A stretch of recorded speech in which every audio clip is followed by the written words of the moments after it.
Hello everyone, welcome to our channel. Don't forget to subscribe and click on the bell icon. In this tutorial, you will learn how to calculate percentage of total.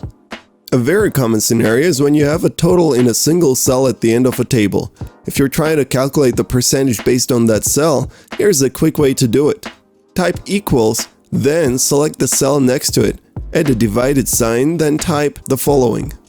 This is the location of that total number.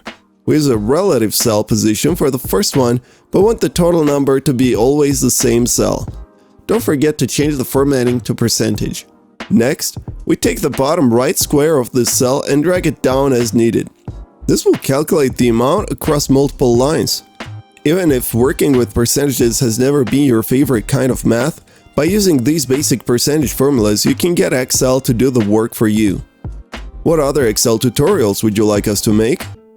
Thanks for watching. If you enjoyed this video, please make sure to give it a thumbs up and subscribe to our channel.